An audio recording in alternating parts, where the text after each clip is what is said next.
آج ایک بہت ہی اہم نوعیت کی میٹنگ تھی۔ پرائم منسٹر سے ملاقات کی آرمی چیف جنرل باجوہ نے اور D G I S I general Faiz نے۔ جو فوکس اس میٹنگ کا اور محور ہے وہ اس خبر سے ریلیٹ کرتا ہے جس کے اوپر پاکستان گزشتہ چند دنوں سے بار بار زور دے رہا ہے کہ انڈیا سرجیکل سٹرائکس یا فالس فلیگ آپریشن پاکستانی علاقوں کے اوپر کر سکتا ہے۔ یہ ایک سنجیدہ قسم کی ڈیولپمنٹ ہے، لیکن شاید ہمیں قومی سطح کے اوپر اس کا احساس نہیں ہے کہ ہم کس طرح کی صورتحال کو فیس کر رہے ہیں، کیونکہ لائن آف کنٹرول کے اوپر اس قدر زیادہ صورتحال خراب ہو چکی ہے گزشتہ چند دنوں سے، اور ہمارے اداروں کا خیال یہ ہے کہ یہ تیاری کسی اور چیز کی ہے۔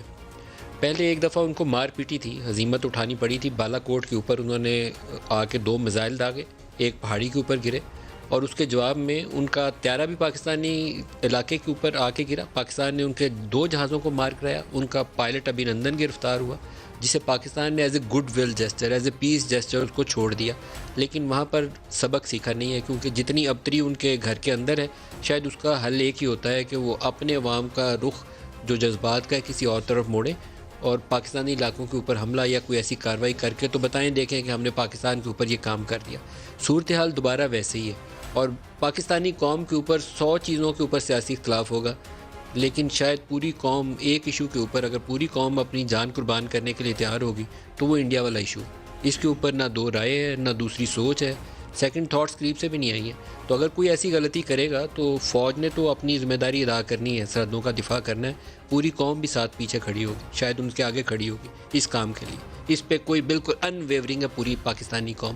شاید اچھا ہو، بہت ہی مناسب ہو کہ جو نیشنل لیڈرز ہیں، پارلیمنٹری لیڈرز ہیں، کہ ان کیمرہ اجلاس کے اندر ایک باقاعدہ بریفنگ کر کے قومی سطح کی پالیسی اپنائی جائے یا ایک سٹیٹمنٹ جاری کیا جائے، جس سے ہمارا ریزولو جو ہے صحیح مضبوط طریقے سے دنیا کے سامنے اجاگر کر کے رکھا جا سکے۔ اسلام آباد میں چرچا ایک اور خبر کا بھی ہے، اور خبر یہ تھی کہ یہ میٹنگ کا اصل محور اور فوکس اپوزیشن کی تحریک ہے، کیونکہ اپوزیشن کی تحریک میں پہلے نواز شریف نے فوجی سربراہان کے نام لیے،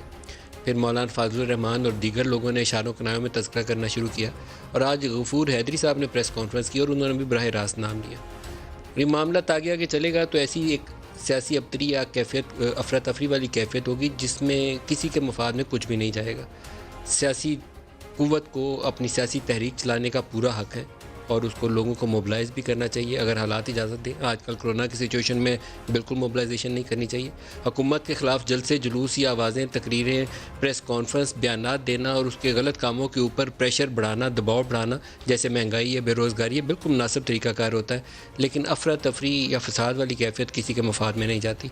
اپوزیشن کی تحریک اس وقت حکومت کو ٹاپل کرنے کے حوالے سے، اور وہ چاہتے ہیں کہ ان کو گھر بھیجیں، جن کے اوپر وہ کھلے عام الزام لگاتے ہیں کہ یہ اسٹیبلشمنٹ کے بلبوتے کے اوپر اقتدار میں بیٹھیں اور ان کو اب نہیں رہنا چاہیے۔ بظاہر ابھی تک ان کی تحریک میں موبلائزیشن کے باوجود کوئی ایسی یقین دہانی نہیں ہے کہ ان کو وہ گرا سکتے ہیں یا ہٹا سکتے ہیں، لیکن آج والی اس میٹنگ کے بعد اسلام آباد میں پہلی خبر یہی آئی کہ شاید کچھ ایسی صورتحال بن گئی ہے جس کی وجہ سے بڑوں کو مل بیٹھ کے سر جوڑنا پڑ گیا۔ تو آج کے پروگرام میں ان تمام ایشوز کو ڈسکس کریں گے، لیکن پہلے ایک مولانا فضل الرحمان کا بیان ہے، وہ آپ کو دکھاتا ہوں، پھر گفتگو کرتے ہیں۔ دکھائیے گا جی مولانا صاحب نے کیا کہا۔ ہم نے اسلام آباد جانا ہے پوری قومی قوت کے ساتھ اور عوامی قوت کے ساتھ، اس سیلاب کو آگے بڑھانا ہے۔ جب تک اس حکومت کا تختہ نہیں الٹیں گے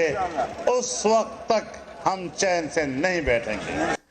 عام طور پر کولیشن گورنمنٹس کے اندر جب اس کے وہ اتحادی جن کے اوپر عام طور پر ماضی میں یہ سوچ پیدا ہوتی ہے کہ وہ اس وقت اپنی رائیں جدا کرتے ہیں یا بدلتے ہیں یا اس طرح کے بیانات دیتے ہیں جب ان کو اسٹیبلشمنٹ کی طرف سے اشارہ ہو، تو پھر لوگوں کے اندر چہم گوئیاں اور زیادہ جنم لیتی ہیں۔ کاف لیگ کے بندے ادھر سے ادھر ہو جائیں، یا ایم کیو ایم کبھی پیپلز پارٹی کے ساتھ ہو جائے یا علیحدہ ہو جائے، یا نون لیگ کے ساتھ ہو جائے یا علیحدہ ہو جائے۔ ایم کیو ایم کے ماضی میں بہت دفعہ یہ چیز تواتر کے ساتھ ان کی سیاست میں برقرار رہی ہے، تو پھر ایک دفعہ دوبارہ ہوتا ہے کہ اچھا یہ بھی کام ہونے لگا، تو واقعی کوئی اسٹیبلشمنٹ کی سوچ میں تبدیلی آ گئی۔ ایم کیو ایم نے بھی آج ایک پریس کانفرنس کی، انہوں نے کیا کہا وہ بھی سن لیں۔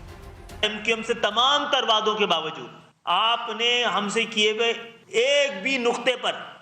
عمل درآمد نہیں کیا۔ ہم حکومت میں کیوں ہوں، کابینہ میں کیوں ہوں؟ ہم ایوانوں سے